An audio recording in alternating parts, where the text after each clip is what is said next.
Hey guys, I hope you're doing good. So today I'm going to answer some of your Q&A questions.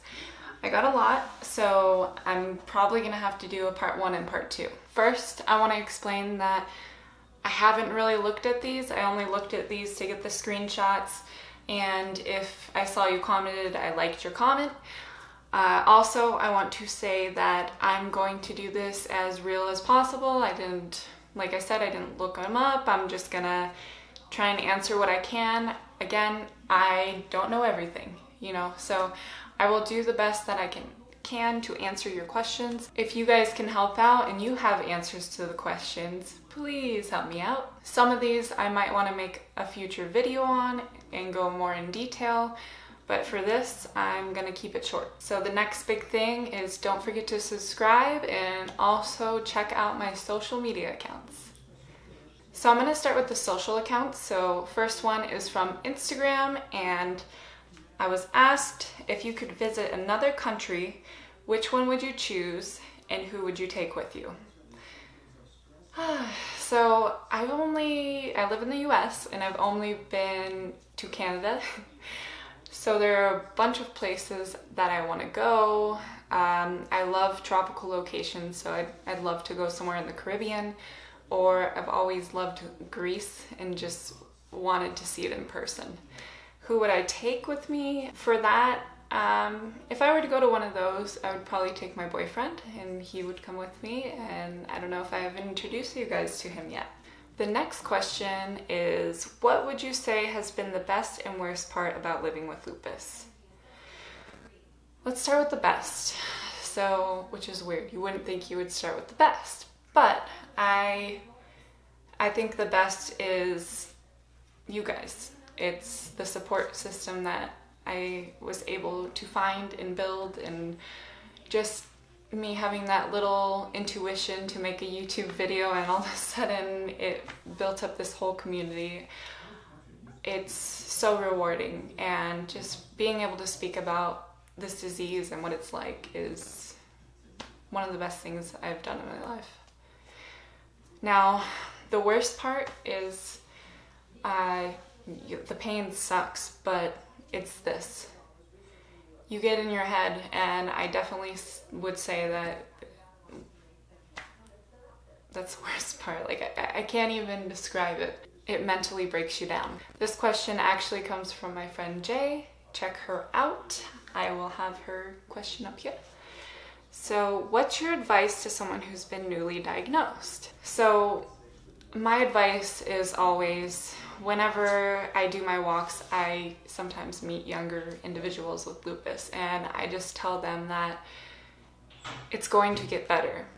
And not necessarily that your disease is going to get better, but you're going to learn how to live with lupus. You're going to learn how your body works. Sorry, I had a little interruption. But what I was saying was that when you're newly diagnosed, you're scared, you don't know what to expect. There's so many different things. But after your first year, you start to learn more about your body. You start to understand, hey, this is not good for it. And it gets a little better. It's always going to be hard.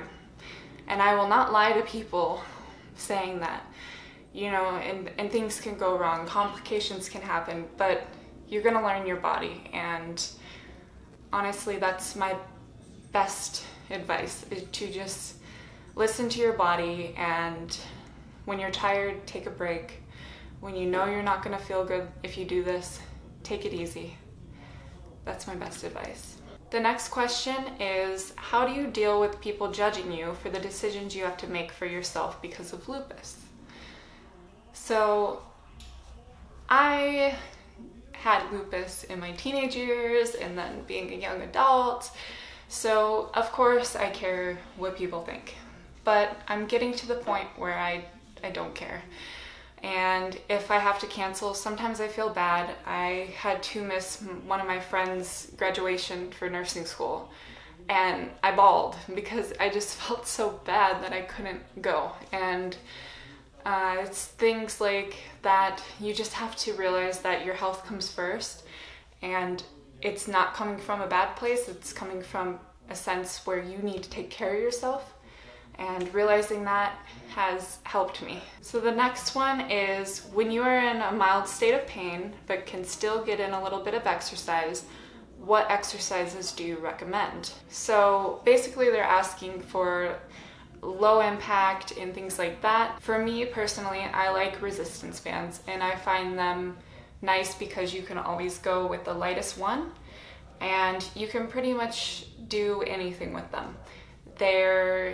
You can go in all planes, you can do all movements, and it's also something you can easily do when you're sitting. So I do have a video on that as well. I guess I'll link it again if you want to check it out. I have a resistance band workout I did a while ago, and I'll probably do more fitness videos since I am becoming a personal trainer now. I got my certification and I even started my own Instagram for it, and I have a website now, so check that out. They also said, do you have any shirts left? So no, I do not, but I do plan on doing them again. So I might even do a different kind of shirt, pretty much the same. I like the t-shirts, they did really well, they're so comfortable, but maybe I'll do a tank top or something a little different.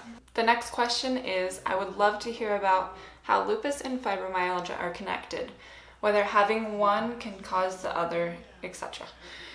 Okay, so this is a big one to answer on this. So I'm gonna actually write this one down as a topic that I will do in a future video.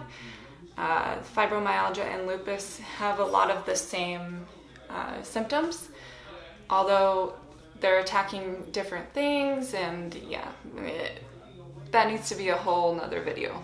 So I will do that soon. So the next one is, I hear really different advices on what to eat. What is exactly your diet?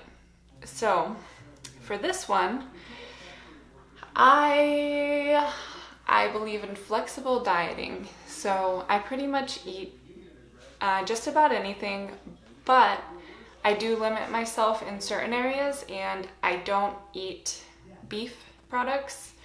I explained this in a video before. I don't eat anything with beef because it has alfalfa in it. Most cows eat alfalfa, not good for lupus. And quite frankly, I don't feel good when I eat it. So don't eat that. I did eliminate ham, but sometimes I would have a little bacon or something, but I'm going back into not eating ham again. So I don't eat those two meats. Currently, I am eating dairy products, but only cheese on some dishes, but I'm going to eliminate that again because it doesn't make my stomach feel good. Otherwise, no processed foods. Try to not have as much sugar, even though it's really hard because I love my sweets. So these next two are Facebook questions. What medications are you taking to manage your symptoms? Vitamins. So medication-wise, I am currently on Cellcept. That is my big immunosuppressant. I've been on it for more than 2 years. It seems to be doing pretty well for me, and I should actually make a video about that. The next one is Plaquenil. I've been on Plaquenil for 10 years now, since my diagnosis, and everyone knows Plaquenil. I'm sure most of you are on it.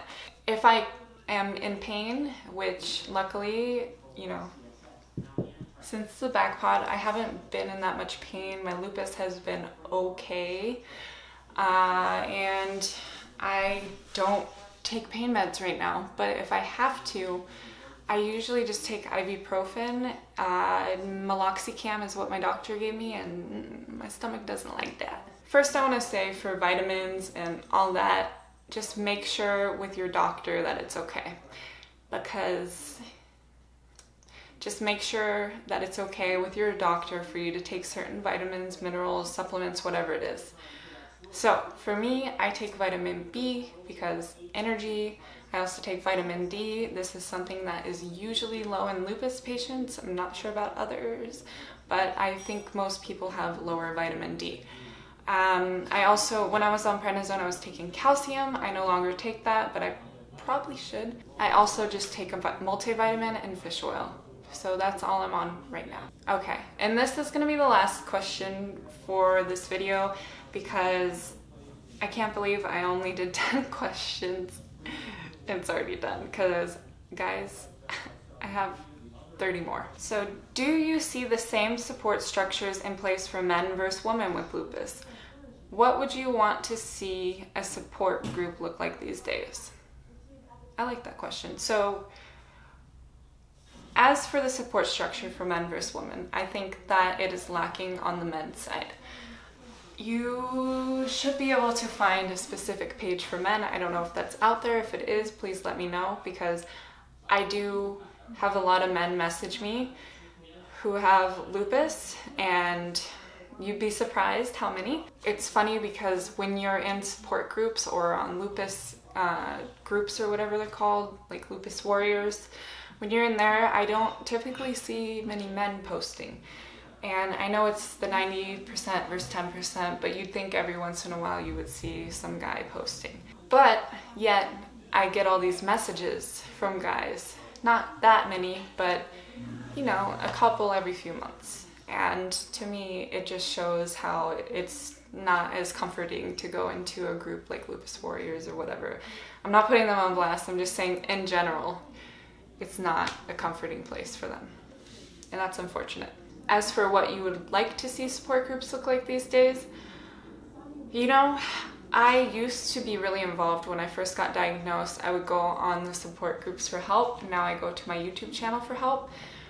And what I think would actually be really cool, since I'm into the video thing, is say like a Google chat or a Skype where you can talk to everyone with lupus and meet up on the same day.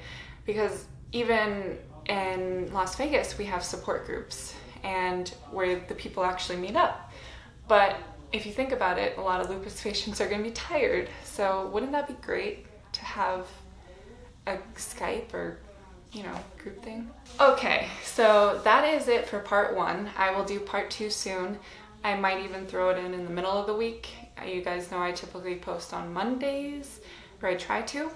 So I will do the rest of the questions next video. I will try to do most of them. I might not hit all of them and have to save them for a later date. But yeah. All right, I hope you guys enjoyed this. Let me know in the comments below your answers to these questions as well. And I will see you guys next time. Bye.